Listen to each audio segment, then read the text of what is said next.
Hey Chris, so here's a video on how to create groups that allow self sign up, which is how I set up video conference groups that students can opt into.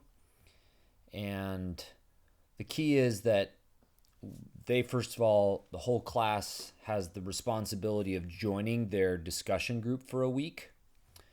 And then the way I set up the groups, they can see when they're signing up for their discussion group what video conference options they're on or there are, and choose one that works for them if they want to do a video conference group. So I have to set up groups anyway for week 7 in my Matthew class, which is next week.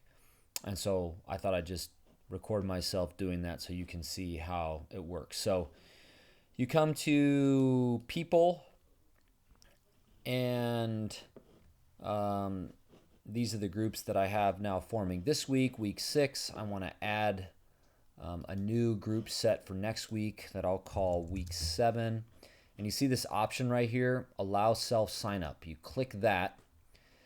But then you need to usually create the number of groups you want to have. And you have to kind of calculate how many different group options you want to give students. And they're going to be able to choose only one. So I have like 57, 58 students in this class, and I want 6 or 7 students in each group. So I'm going to create 9 groups, and I'm not going to specify one limit because I'm going to set the limit of each group. So this is how you create the groups. You may be familiar with all this, but now these are all going to be groups that students can opt into, so I want to give names to these groups that tell them what they're selecting.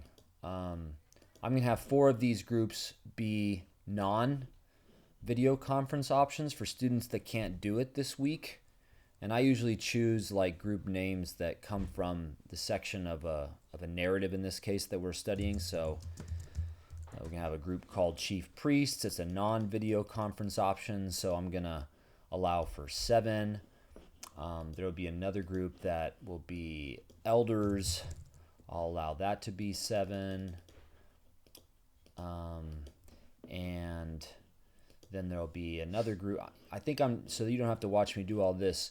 After I do 4 groups that are non-video conference options, then I'm going to create 5 of the groups that are video conference options. So here's the key, that I give the video conference day and time as the group name. So I say this is video conference for response forum 2. There's going to be 2 response forums that week, and the second one is what they will do as a live video conference.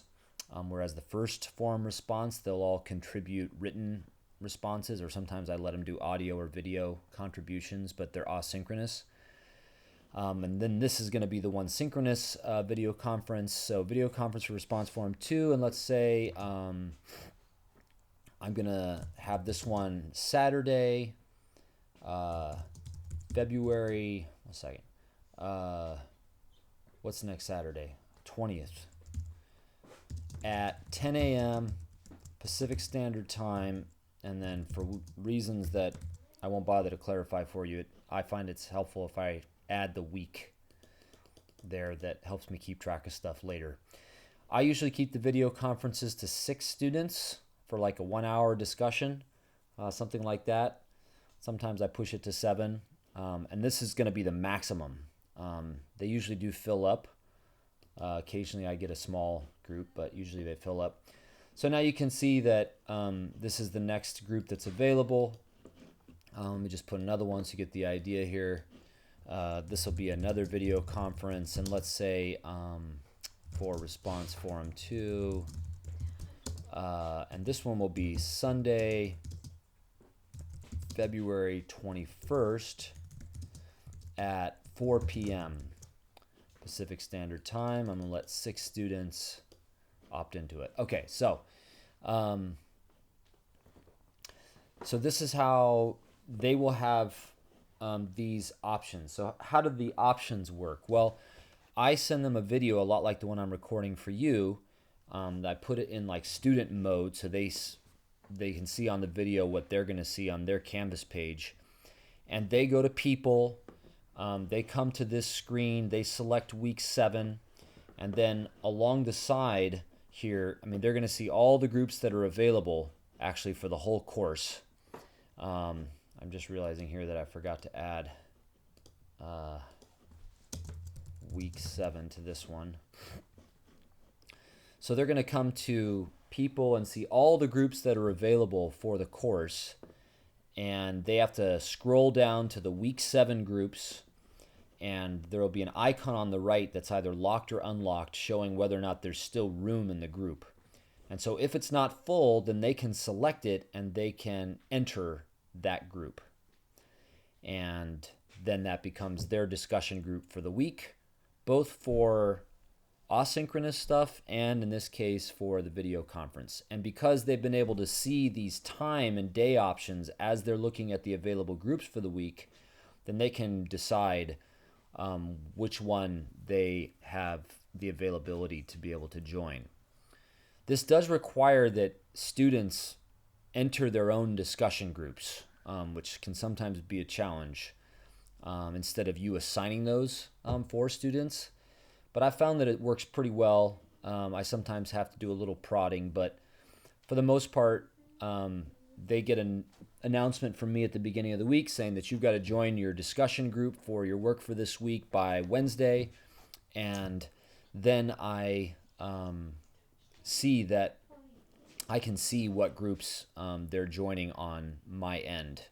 And then sometimes if there's some unassigned students, I can message them on Wednesday and say, you got to join your group by the end of the day or else I'm just going to assign you. And then I will assign them to a non-video conference group, usually if they don't join one on their own by Wednesday. So that's how they get in. Once I have all the students in the group, then I will go back to this to edit and I will unclick allow self-sign up, because that then keeps them from being able to change groups, which can wreak havoc for you. Sometimes a student will say, I need to change groups. Doesn't happen too often. When it does, then I can go change it for them. But I don't let them change after that Wednesday midweek so that I know who's in which group and who to expect for what video conference. And I usually decide what these video conference times are based on, when I'm available to meet with students, when it seems like it might work for them, depending on the different time zones involved. And then like this term, I have TAs that are helping me with these video conferences. So I reach out to the TAs and they tell me when they have availability, and I set up video conferences when I know they can be there. So this is all stage 1. The second stage is, of course, when you're actually creating work for them, if you want to do that. So week 7 down here, I'm going to have these response forums. And it looks like, it turns out this week I have only one, so I'll have to change the names of those groups since there's only one. But I think you'll get the idea. So for this work that I have them doing in this video, or in this discussion forum, I have to go down here and I have to select the group that I want to be applied for this discussion. And then what I do after that, actually, this might be getting too complicated. You don't have to do this, but I've learned that it will save you trouble. You come down to here, and instead of assigning it to everybody, you assign it to the groups that you've made. So you see how I've got chief priests here as one of the options. I've got elders. I've got this video conference. I've got that video conference. And I'll add more to those later. You can see it's going to be these right here.